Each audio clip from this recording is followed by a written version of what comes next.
Bitch, this bitch, this camera getting it all this way, huh? But we're gonna do it this way because let's see.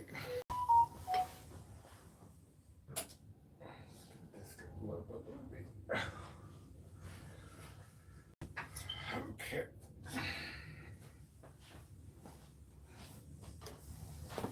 That bitch gotta be the tech person and everything, huh?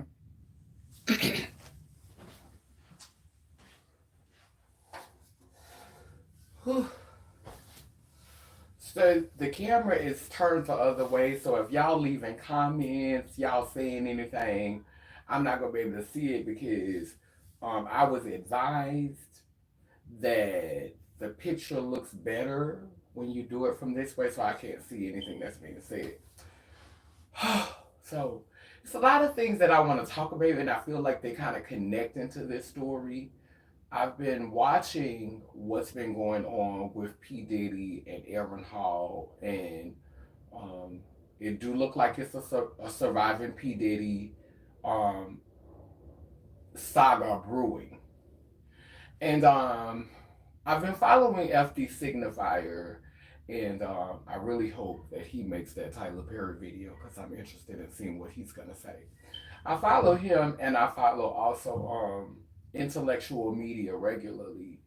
Um, those are two intellectual beings whose content I just really love consuming. But FD Signifier has been doing a lot of unpacking the manosphere, which is another word that I'm learning.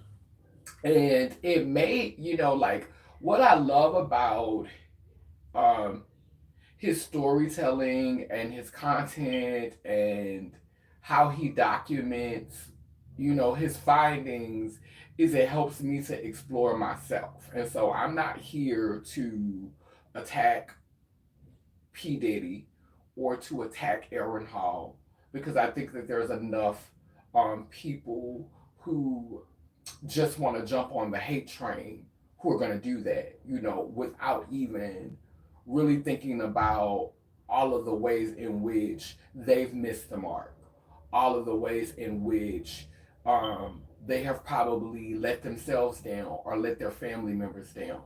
I do feel like this is a season where the chickens are coming to roost for a lot of beings who have lived the majority of their life trying to trying to gain respect, gain power, gain access in this hegemonic society. And from what I'm learning about what the word hegemonic means or um, hegemony, it means basically when you're tricked into thinking a certain way. Like you just like examples are during the holidays we all get turkey and ham and we put up Christmas trees and we go out and get toys and these things are like a reflex for us and we don't even really think about it because these are cultural things that are given to us by the status quo, by the elites, by the ones who hold power, by the bourgeois. They sell it to us as a way. They sell it to us as a way of. Um, there's so many reasons why this stuff happens, and I don't, want to make this a super long video. Like I don't want to be on here talking forever, but I do want to attempt to delve into um, the P. Diddy and the Aaron Hall situation in a way that doesn't seem like I'm attacking him. Like I do want accountability. There's been so many rumors about P. Diddy's sexuality at this point. Like if you just keep hearing it over and over and over and over and over and over and over and over again, it's gotta be some truth to it. It's gotta be some like at the very least, I would assume that he was bisexual. And I think that we've created this reality where a lot of men have desires to be with the same sex or are being with the same sex. And because they have to, in order to maintain their image, to maintain this level of masculinity that we have been taught to pride and to celebrate, um, I think some of them have to become monsters. Because masculinity, I was listening to another person talking about masculinity is not, doing well academically. It's not considered that by the status quo. Masculinity is not complimenting, women, or complimenting your sisters or your mothers. It's not, telling people you love them. Like, that's not seen as masculine. That's seen as soft. That's seen as simping. And I agree. And so, in order to maintain this high level this high level image of, as a patriarch, you gotta really like turn into something that's unnatural. And that's what I find odd, is that all of this while in this reality, I've been made to feel as though I was unnatural. I've been made to feel as though I was a perversion. But I think that these standards of masculinity that a lot of these men are trying to live up to have made them perversions. And we pay it no mind because aesthetically it aligns with the expectation of them. But mentally, a lot of them are messed up, and so I was sitting here having a conversation with myself the other day about, because I'm lonely, my husband, my partner, passed in January, and we're coming up on the anniversary of one of my ex lovers who passed last year in December. So I did a fast the other day just to kind of clear my head, and I haven't eaten yet today either. I've had some mushroom coffee, but I haven't eaten anything because I wanted to do this video as clear headed as I could possibly be. I haven't smoked, like I'm just like really like just I wanted to be clear headed for this conversation. And so I was thinking about, or this dialogue. Um, I was thinking about, because I am lonely and I do want a partner. And in this reality, finding a woman or finding a female who will compliment me, I just feel like the likelihood is not liking the hood. Because the way this reality is designed, even when you meet, um because if I was to be with a female or a woman who was born with a womb, they would have to be masculine. um and not the masculine kind who hate males, and not the masculine kind who secretly think that males are superior, and so you worship the patriarch. And so in my experience, there's two type of masculine females. There's either the masculine female that secretly thinks that men are superior and aspires to be like them, or there's the masculine female that loves women, thinks that women are everything, and low key hates females. And so, because the society that we live in has created this dynamic, the connection that I would seek in someone born with a womb is not hard to come by. It's hard to come by. So the relationship that the relationship that I often have, and the relationships that I often connect, are with males, and the thing about them is that a lot of them are so programmed, like I'm really, really having difficulty meeting one because they're all Christian, which is like the brotherhood, and it's just a whole bunch going on in there because I was a Christian. I know what it gives. A lot of them be having sex with each other secretly and will never admit that, and and it's just a whole mess inside of Christianity. And so I'm not at this time wanting to be with a Christian or wanting to invest the energy in having a relationship with a Christian. And so, I'd be looking for spiritual dudes, but even with that, They be saying they spiritual, but deep down inside they Christian. They just, they want to be able to attract the spiritual girls, but you really haven't changed your mentality. You still for the patriarch. You're not for balance. You're not for wholeness. You're not really for that. And so the other day I just went to thinking, I was like, why can't I find, why is my soulmate, like, or maybe it's not that time because I know my husband did, die in January. But a girl is lonely, just really would like somebody I could talk to and like really, really understands me. Like I had a guy that was telling me, "Oh, you're a Gemini, you're crazy. Gemini mean you crazy." No. If by crazy you mean I could think for myself, if by crazy you mean I'm not a follower, then yeah, I'm crazy. And see, that's crazy to y'all. Is that, I don't just blindly go along with whatever's being said. I don't just fall in line. I don't like sometimes they'll be saying, "Well, what you do for fun?" I'm like, I'm 46 years old. I'm not doing things for fun. I'm doing things for balance. I'm doing things for peace. I'm doing things for relaxation. I'm not doing things for fun. I'm 46 years old. You're a grown ass man asking me what I'm doing for fun. No, I do things to relax. I do things to unwind. I do things for peace. I do things for clarity. I don't do things for fun. And so I just feel like it's hard to connect with people, and it's like, so this thought jumped into my mind, and it was like, maybe you can't find the man that you want because you didn't become that man. Hold on one second. I'm doing a live video.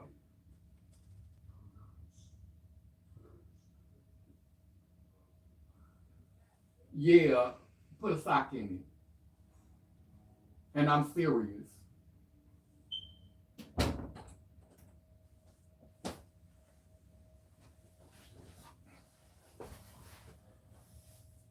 So, like I was saying, where was I? Oh, so I'm really, really like I feel like I could have became that person, but I couldn't really become him because there wasn't the her that I needed. And I feel like the her impacts the him, you know. And I feel like a lot of the ones who are born with the wombs who are transitioning to become male aren't really becoming the he's. And I mean, I could see why. It's very tempting. It's really tempting because, this patriarchal society will really give you your life if you could give off the aesthetic, if you could give off that look, if you could blend into that ideal hegemonic aesthetic. Like if you could really give the children leadership and power and authority. Like if you could morph into that, I could see how you would get lost in the sauce. And like in The Wiz, how they were close to the city of Oz, and right when they were almost there, honey, they fell asleep in those fields of poppies. They fell asleep in a field of poppies. And so I could see how trans masculine beings are falling asleep in a field of poppies, if you will. You had good intentions. You started off with the right ideals, but along the way, things with the tasting sweet, and you forgot why you was here, so you fell asleep in a field of poppies. And so I was starting to question my transition, but then I realized there's this form of femininity that's missing from the earth. There's this form of femininity that I don't often see. Like, for example, I often throw the ball with the boys. Now, when I was in my 20s, because I've always mentored and been um, a mentor, maternal energy. predominantly. Even though I was born with opposing genitalia, and I had to go through a surgery to have my um, outside align with what was going on inside. Um, when I was younger, I was so invested in being what the machine told me a woman was. I didn't want to do anything that was going to make me masculine, anything that was going to cause me to be perceived as masculine, because I've always had like a alpha personality. I've always had a personality in which I would find a way to have control in a space. And so a lot of times I was being critiqued for being too masculine because I had an opinion, you know. And so I didn't want to do things that would make me more athletically in shape, because that's just a whole nother layer. And so when I would mentor young boys, males back in the G, I would never do sports with them. I would take them around other guys to do sports with them, but I would never do sports with them because I didn't want anything that was going to make me masculine. Understand me.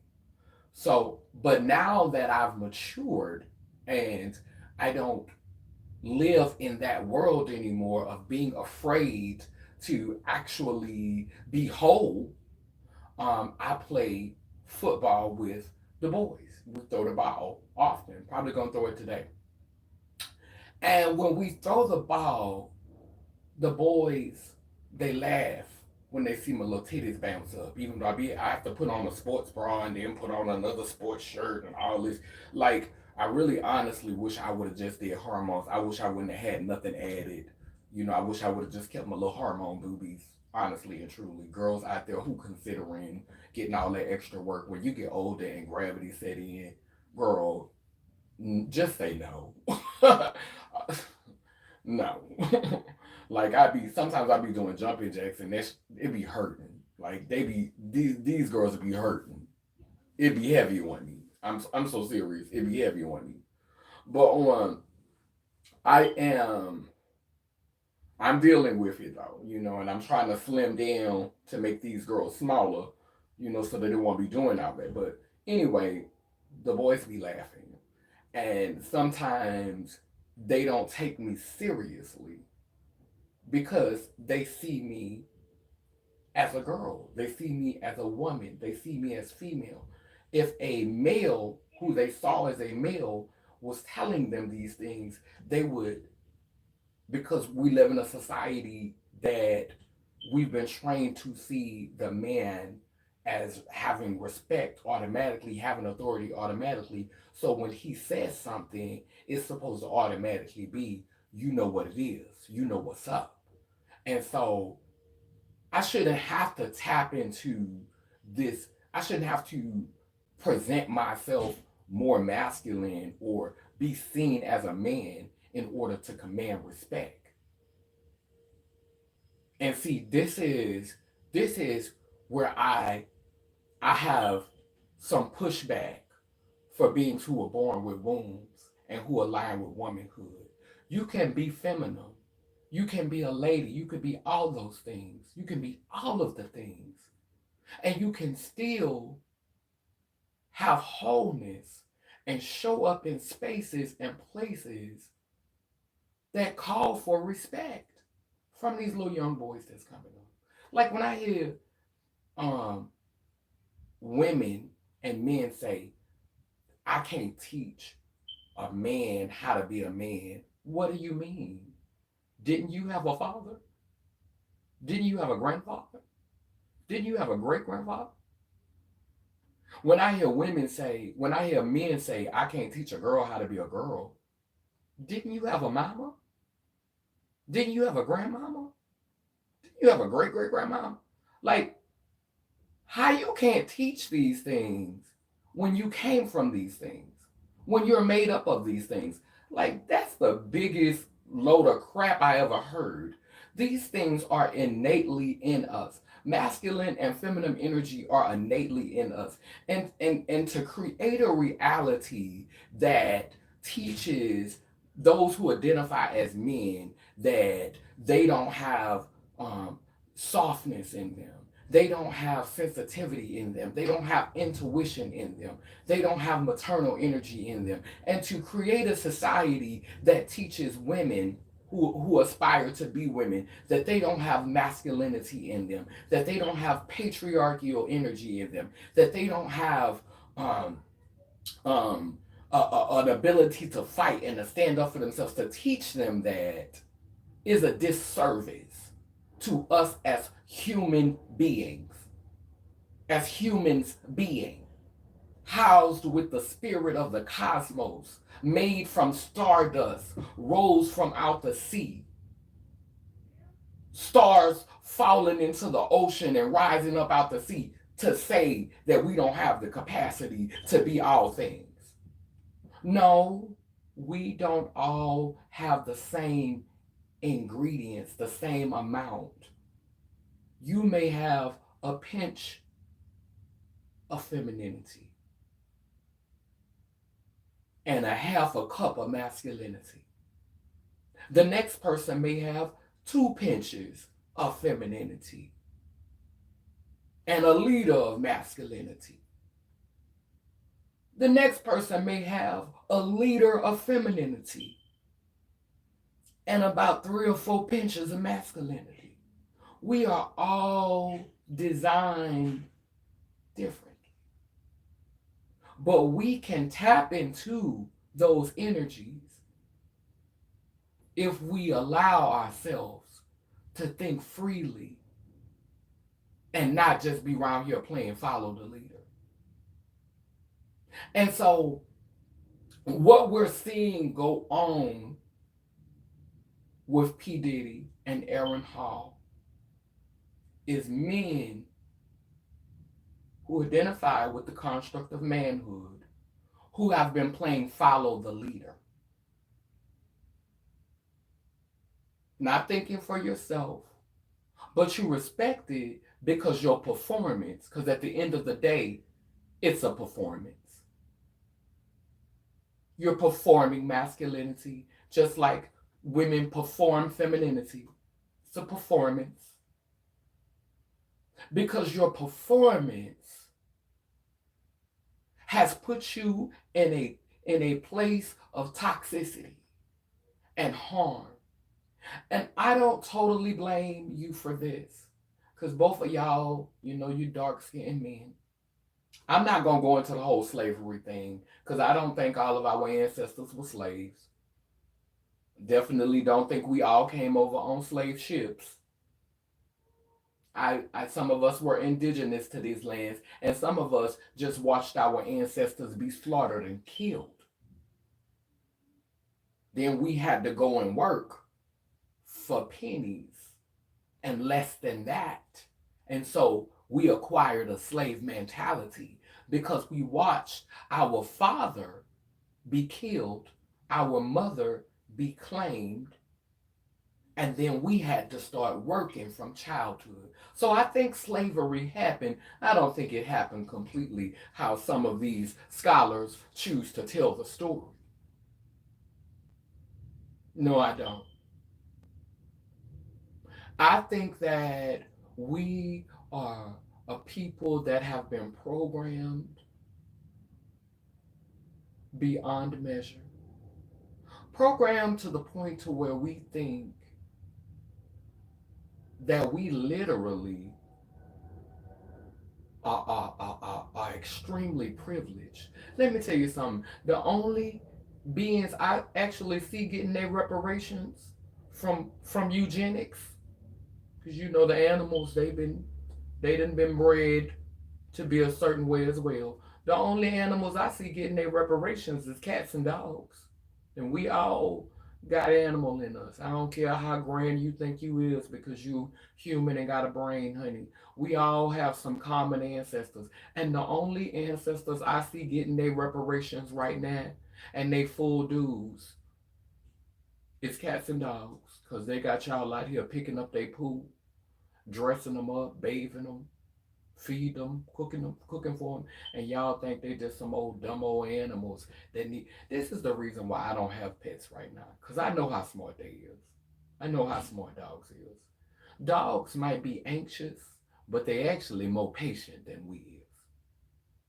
Cause baby, they'll take all that abuse. They'll take all that mistreatment. They'll take all of that and they'll still be loyal.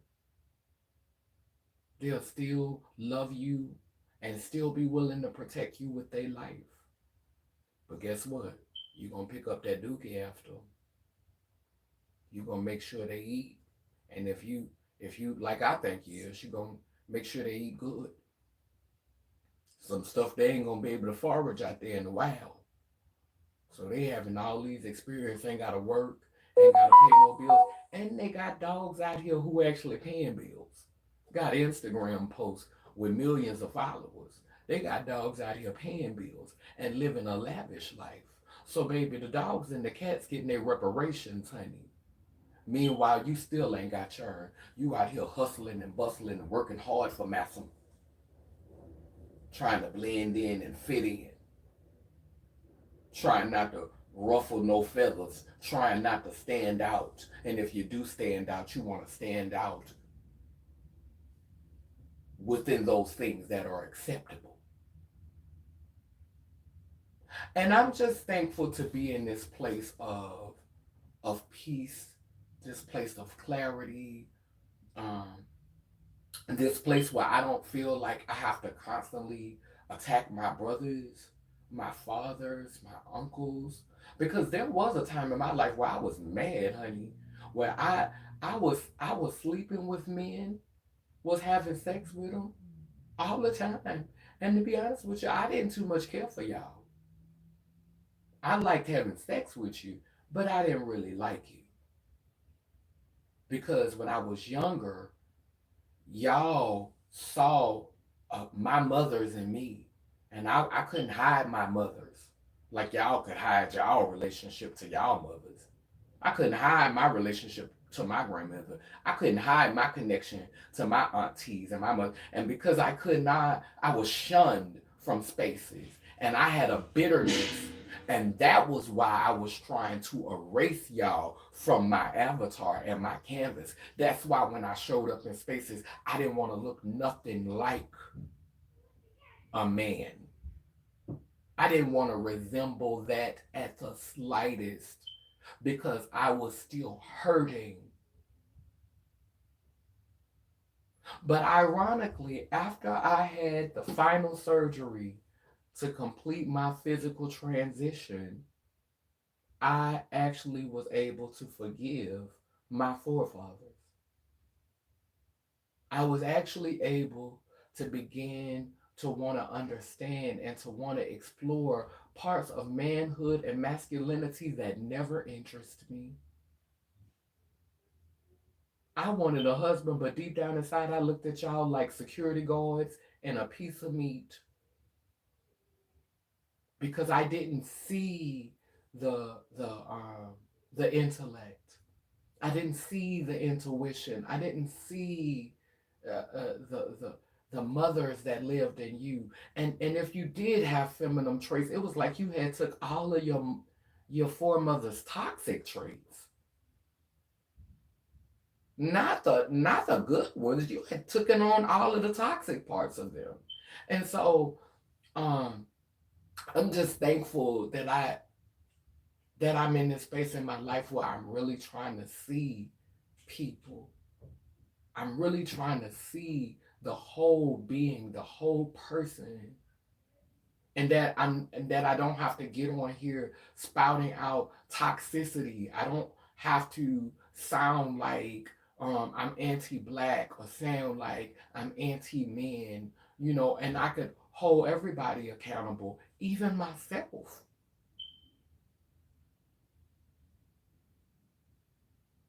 So I'm thankful for that. I'm thankful to be in this place where um, I could hold space for my brothers. I could hold space for my fathers. I could hold space for my uncles.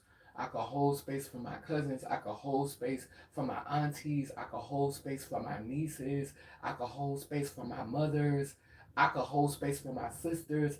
I can hold space for my siblings, beings who don't identify as he or she. beings who see themselves as more of a hybrid and will never use either of those pronouns to describe themselves, mainly because of what we've seen in our ancestors prior. I can hold space for all of it. And the only way all of us can begin to do that, think freely enough, think outside of the box enough to do that, is by healing from the harm that has been caused by trying to live up to expectations that was placed on us by our oppressors through colonialism. A lot of us trying to act like we're trying to decolonize something, but we ain't trying to decolonize nothing. We just trying to get our place up on the plantation. We want to be the oppressor. And that's another caveat and nuance of hegemonic thinking, is that it convinces you that you're going to be next in line. So for all of y'all ready for a matriarchy, just like I say, if we was to ever have black supremacy, I think trying to have one race be supreme, you can't avoid doing the same thing that your predecessor did before you. So it becomes white supremacy dipped in chocolate. The same thing with a matriarch. We want to make sure that it's not a patriarch with ovaries and fallopian tubes. This is why I changed my name to Kaneen. The first three letters are king, the last three letters are queen. Kaneen, to remind myself that I am sovereign as both my mothers and my fathers. Mafa is the first two letters of mama and the first two letters of father. To remind myself that I am my mother and my father. Kineen Mafa, king, queen, mother, father. I am whole. And I am healing from the reality that I never gave consent to be a part of. I never signed that contract. I wasn't in that room in 1777. At least I hope I wasn't. Please tell me I wasn't no white man in 1777 that was in there signing that. Please, ancestors, don't do that to me. Just saying. Anyway, I think I've read it enough in this video. At some point, I'm going to start painting this. This is going to be my purple baby Jesus. I'm so excited. Y'all know I love painting. You can see it all over the place. Power to the people. I'm going to light this candle. I feel so good from expressing that. And I'm glad that I wasn't able to look at the comments. You know, some of y'all probably came on camera and y'all was like, why you not engaging? Why you not saying nothing? I have the camera, I have my phone set up that way. I really honestly want to start. I have a new camera, like a really, really nice camera that I think that I could actually go live on. I'm just, the phone is easy, you know. I know how to do that. But I bought a very expensive camera, and I got a lot of equipment, you know, that could help this to be more, you know, more professional. But one day at a time, okay? One day at a time, okay? We're getting there, okay? Don't rush me. I'm trying, but I'm better, okay? I'm different, 2024. But let me light these candles.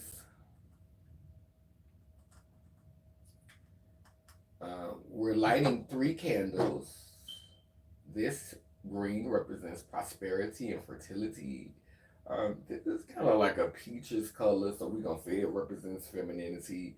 And we're going to just speak masculinity into the conversation, even though I don't have a blue candle right now. We're going to speak that energy into the conversation. And when we burn these candles, we acknowledge our ancestors who have come. We acknowledge our ancestors who are coming, and we acknowledge our ancestors who have transitioned on to another part of the journey, whether it be physically, spiritually, emotionally, or mentally. We want to acknowledge all of our ancestors. We want to hold space for all of our ancestors. Because when we hold space for our chaos and our order, when we hold space for that light and that dark within ourselves, then we better understand ourselves. And in understanding ourselves, we know where we fit, we know our place. And once we know our place and know where we fit, we can begin to attract those parts of ourselves and those mirrors of ourselves to us. And we can begin to manifest and shape cosmos and the universe that we wish to see. The reflection of ourself in the deep and in the heavens as we wish to see it. So as I blow out these candles on the physical plane, they grow with a fervent intensity in the deep and the spiritual plane, preparing us for times that are now.